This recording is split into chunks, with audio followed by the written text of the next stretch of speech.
আজকে আমরা এখানে আছি, আজকে রাত কাটাবো এখানে। একটি ঘর বুক করা হয়েছে, আমার গাড়ি দাঁড়িয়ে আছে রবীন্দ্র ভবনের ভেতরে। এখানে গাছবাড়িও করা আছে, ওটা রবীন্দ্র ভবন।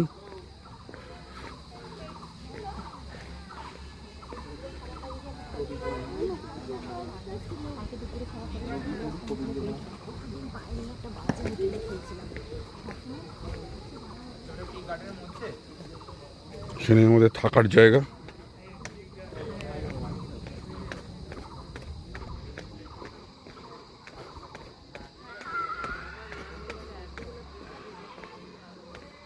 আমাকে একটু বিশেষভাবে একজন এটা বুক করে দিয়েছেন বলে আমি থাকতে পারছি এবারের মতো।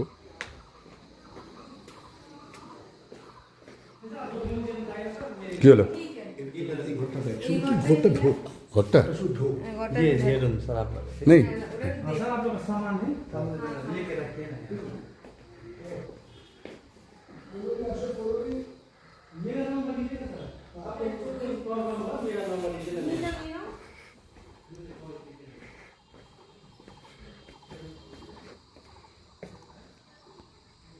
এই হচ্ছে মূল রবীন্দ্র ভবন, আর এই হচ্ছে থাকার জায়গা।